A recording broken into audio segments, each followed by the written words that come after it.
رب العالمين والصلاة والسلام على سيد المرسلين محمد وعلى آله وأصحابه أجمعين. أما بعد فأعوذ بالله من الشيطان الرجيم. بسم الله الرحمن الرحيم. يا أيها النبي قل لأزواجك وبناتك ونساء المؤمنين يدنين عليهن من جلابيبهن. صدق الله العظيم. قال رسول الله صلى الله عليه وسلم: الحياء شعبة من الإيمان، أو كما قال عليه الصلاة والسلام. بزرگان محترم، عزیز دوستوں،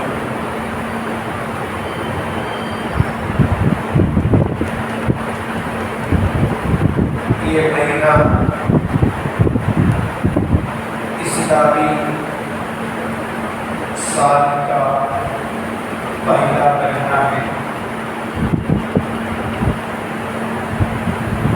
جسے ہم محرم الحرام کہتے ہیں۔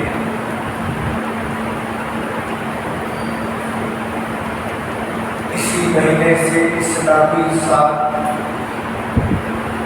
اور اسلامی مہینے کا آغاز ہوتا ہے۔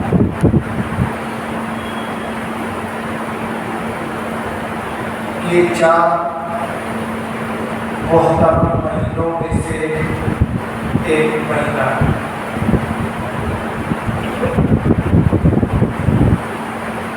اسی مہینے میں عاشورے کا مبارک دن بھی موجود ہے۔ اس مہینے میں اکثر لوگ امام حسین رضی اللہ عنہ کی شہادت کو جانتے ہیں۔ اسی مہینے کی 10ویں تاریخ کو عاشورے کے دن حضور صلی اللہ علیہ وسلم کے لاڈلے نواسے امام حسین رضی اللہ عنہ کو شہید کیا گیا۔ لیکن اس مہینے میں اور بھی صحابہ رضی اللہ عنہم شہید ہوئے۔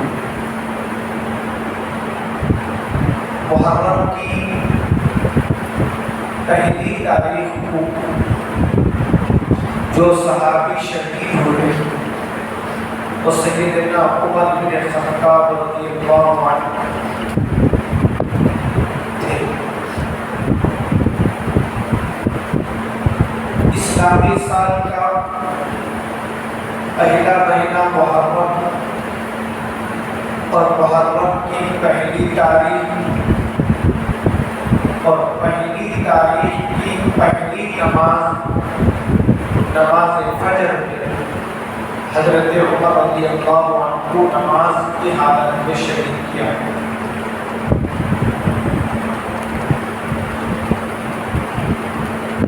حضرت عمر رضی اللہ عنہ کے بارے میں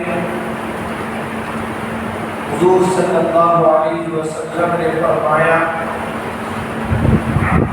اگر میرے بعد کوئی نبی ہوتے، چونکہ نبیوں کا سلسلہ حضور صلی اللہ علیہ وسلم پر ختم ہو گیا، اس لیے آپ صلی اللہ علیہ وسلم کو خاتم النبیین کہا جاتا ہے۔ اب قیامت تک کوئی نبی نہیں آئے گا۔ اگر کوئی نبی ہونے کا دعویٰ کرے گا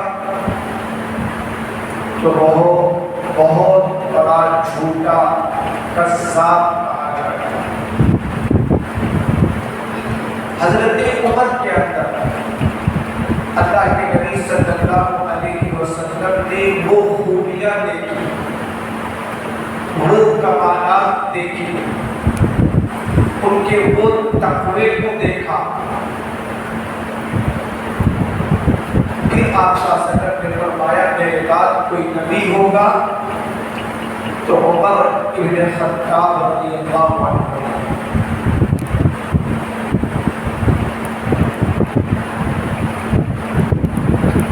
حضور صلی اللہ علیہ وسلم نے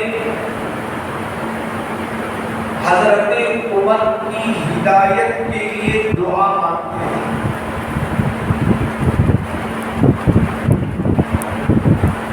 اور جب حضرت عمر ایمان لائے رضی اللہ عنہ تو کتابوں میں لکھا گیا ہے، علماء نے لکھا ہے،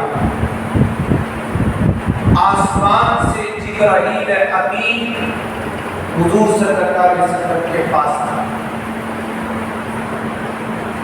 آ کر کہا ہے اللہ کے محبوب صلی اللہ علیہ وسلم، ہم آسمان والے عمر کے ایمان لانے پر خوشیاں منائیں، فرشتوں میں ایک جشن اور خوشی کا ماحول ہے۔ واقعی حضرت عمر رضی اللہ عنہ ایسے ہی صحابی تھے کہ حضور صلی اللہ علیہ وسلم پر جب ایمان لائے تو اس سے پہلے 48 یا 39 لوگ ایمان لے آئے۔ حضور کی نبوت کے 6ویں سال حضرت عمر رضی اللہ عنہ ایمان لاتے۔ ان 6 سالوں میں کسی صحابی نے بیت اللہ کے قریب نماز پڑھنے کی ہمت نہیں کی، چونکہ ابتدائے اسلام کا زمانہ جیسے ہی کسی کو معلوم ہوتا یہ مسلمان ہو گیا ہے تو اس کو تکلیف پہنچانے میں لگ جاتی ہے، مصلحت کے لیے، حکمت کے لیے صحابہ رضی اللہ عنہ نماز چھپ چھپ کر پڑھتے تھے، نماز نہیں چھوڑتے تھے،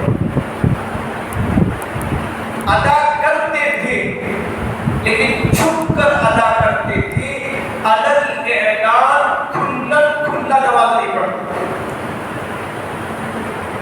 اب حضرت عمر رضی اللہ عنہ کو جب ہدایت ملی، آپ کعبے کے اندر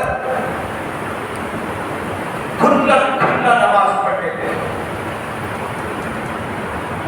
بہت سے لوگوں نے کہا ابھی مت پڑھو، تو حضرت عمر رضی اللہ عنہ کے جذبے کو لاکھوں سلام ہو۔ حضرت عمر رضی اللہ عنہ حضور صلی اللہ علیہ وسلم کے پاس آئے، اے اللہ کے نبی صلی اللہ علیہ وسلم، آپ جو ایمان، جو شریعت، جو دین لے کر آئے ہیں، کیا وہ حق نہیں ہے؟ اللہ کے نبی صلی اللہ علیہ وسلم نے فرمایا یہ تو ایک سچا اور فطرت والا دین ہے جس کو اللہ نے دے کر بھیجا۔ پھر حضرت عمر نے فرمایا ڈرنے کی ضرورت کیا؟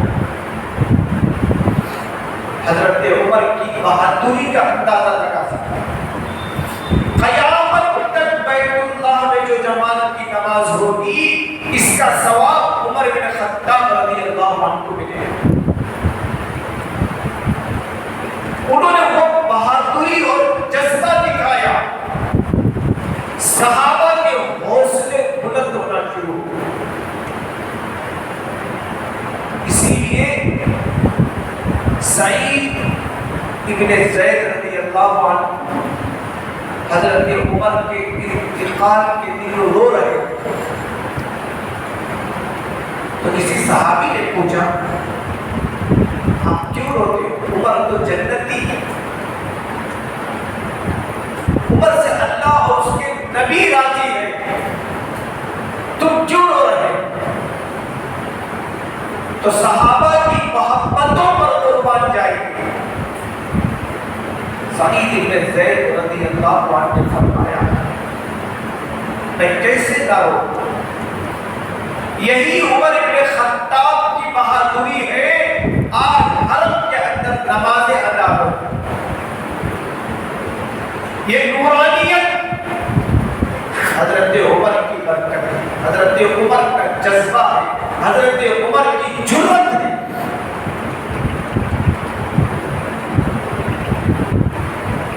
اللہ نے بہت شجاعت آپ کو عطا فرمائی اور حضرت عمر کے اندر غیرت بہت تھی۔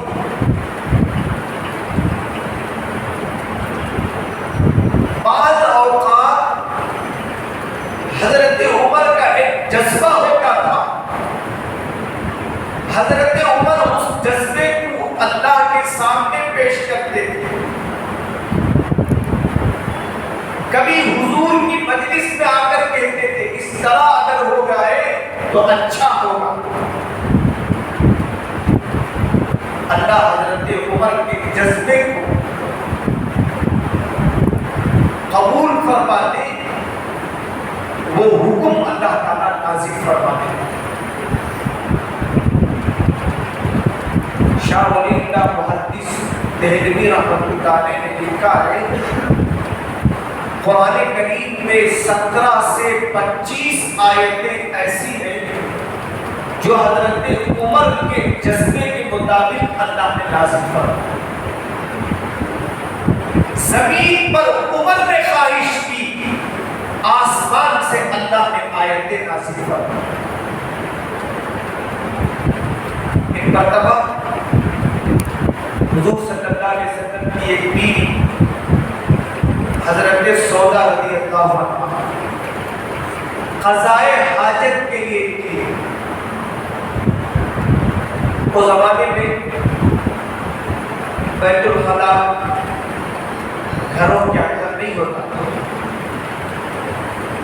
لوگ حاجت کرنے کے لیے ویران جگہ پر جاتے تھے، جنگلوں میں جاتے تھے یا درختوں کے پیچھے چھپ کر حاجت کرتے تھے یا بڑے بڑے چٹانوں کے پیچھے چھپ کر حاجت کرتے تھے، مرد بھی عورتیں بھی۔ حضرت سودا رضی اللہ تعالیٰ عنہ ایک مرتبہ قضائے حاجت کے لیے نکلی، پردے کا حکم نازل نہیں ہوا تھا، حجاب کی آیتیں اتری نہیں تھی۔ حضرت عمر رضی اللہ عنہ کی نظر جب پڑی سودا پر تو آپ کو غیرت آئی، آپ کو شرم آئی کہ ام المؤمنین لوگوں کے سامنے نکلی۔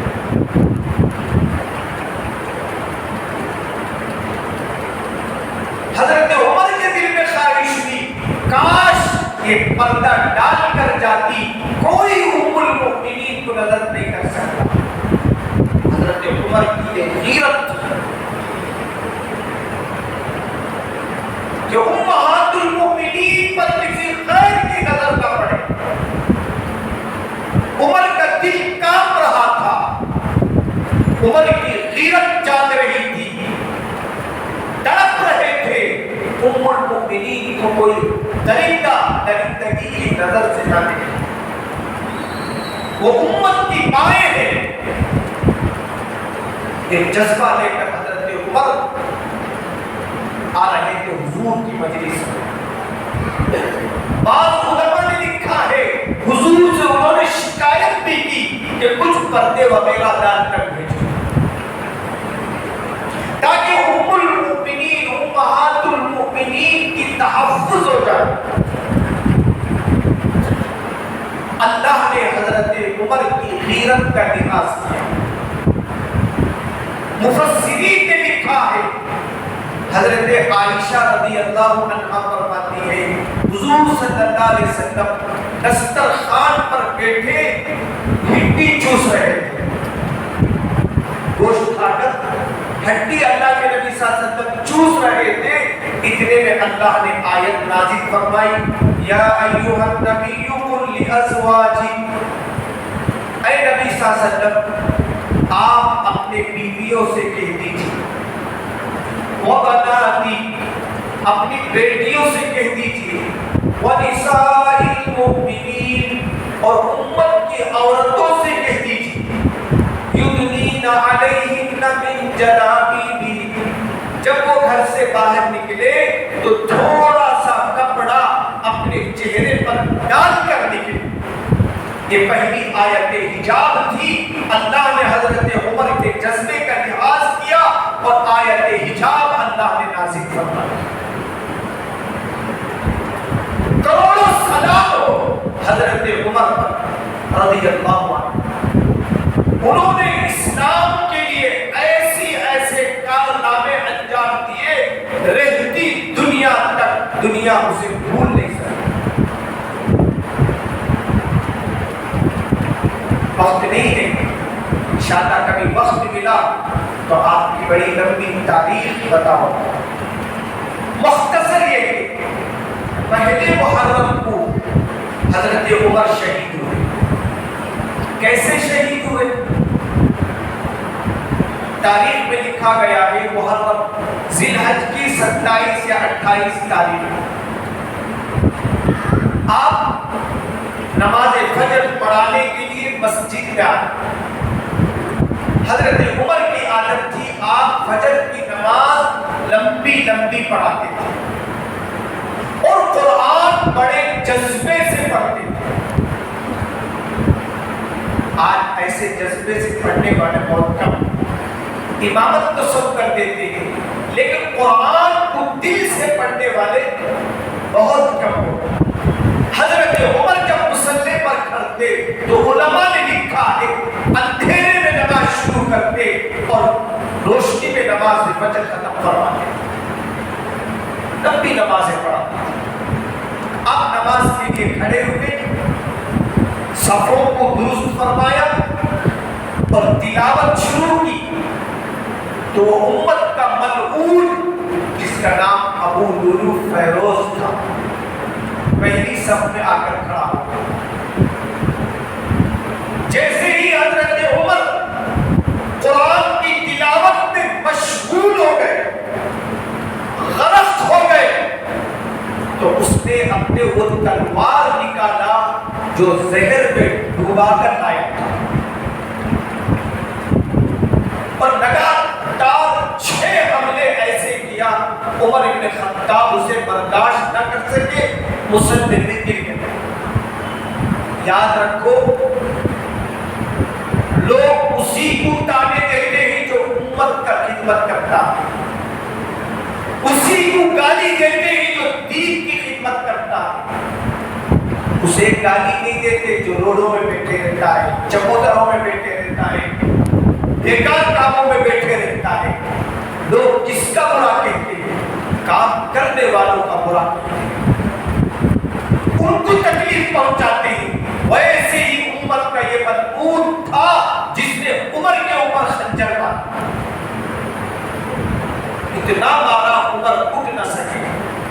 لیکن یہاں ایک شرعی مسئلہ بھی جاتا، جب امام نماز چھوڑنے لگے کسی وجہ سے، مثلا ہوا خارج ہو گئی یا وہ بے ہوش ہو کر گرنے لگے یا چکر آ کر گرنے لگے، تو امامت میں مسئلہ یہ ہے پیچھے جو آدمی کھڑا ہوتا ہے وہ امام کے مصلی پر آ کر نماز مکمل کرے۔ نماز ادھوری نہیں چھوڑی جائے گی، نماز کبھی ادھوری نہیں ہوتی ہے۔ ایک امام کسی وجہ سے معذور ہوتا ہے، فوراً جو پیچھے صف میں ہے وہ سامنے آ کر نماز مکمل کرے۔ جب عمر بن خطاب رضی اللہ عنہ پر خنجر لگا تو حضرت عمر نے عبد الرحمن بن عوف رضی اللہ عنہ سے فرمایا نماز مکمل کیجیے۔ اس حالت میں بھی عمر رضی اللہ عنہ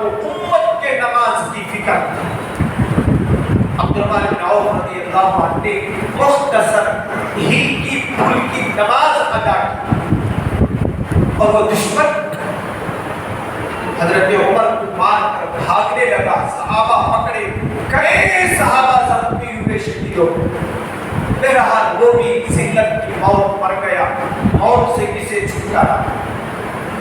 لیکن حضرت عمر رضی اللہ عنہ اس خنجر کے مار سے اتنا کمزور ہو گئے, ہمیشہ ان کے آنکھ سے پیٹ سے خون جاری رہتا تھا. جب بھی ہوش آتا حضرت عمر پوچھتے تھے نماز کا وقت ہو گیا نہیں. حضرت عمر کو یاد دلایا جاتا, اسی وقت آپ اسی حالت میں نماز ادا کریں. امت کے ایک پیغام, نماز کے لیے اپنے آپ کو تیار رکھو. چاہے آپ کتنا بیمار ہو جائے, نماز مت چھوڑے. نماز چھوڑ کر کوئی اللہ کا مقرب اور محبوب بن ہی نہیں سکتا. حضرت عمر نے امت کو یہ پیغام دیا, گرنے کے باوجود آپ نے فرمایا نماز مکمل کرو. حضرت عمر رضی اللہ عنہ اسی زخمی کو برداشت نہ کر سکے. یکم محرم الحرام اسلامی تاریخ کا پہلا سال کا پہلا دن آپ کا انتقال ہوتا ہے. پھر آپ کی تکفین کیسے ہوتی ہے اور مختصر باتیں انشاءاللہ آئندہ جمعہ عرض کرنے کی کوشش کروں گا. اللہ عز و جل ہم تمام کو حضرات صحابہ سے محبت نصیب فرمائے, ان کے نقش قدم پر زندگی گزارنے کی توفیق عطا فرمائے. ہم سب کو بھی چونکہ اسلامی سال کے پہلے دن ابھی سے نماز کا اہتمام کرنے والا بنا دے. اللہ موت تک نماز پر ہمیں قائم و دائم رکھے. وآخر دعوانا الحمدللہ.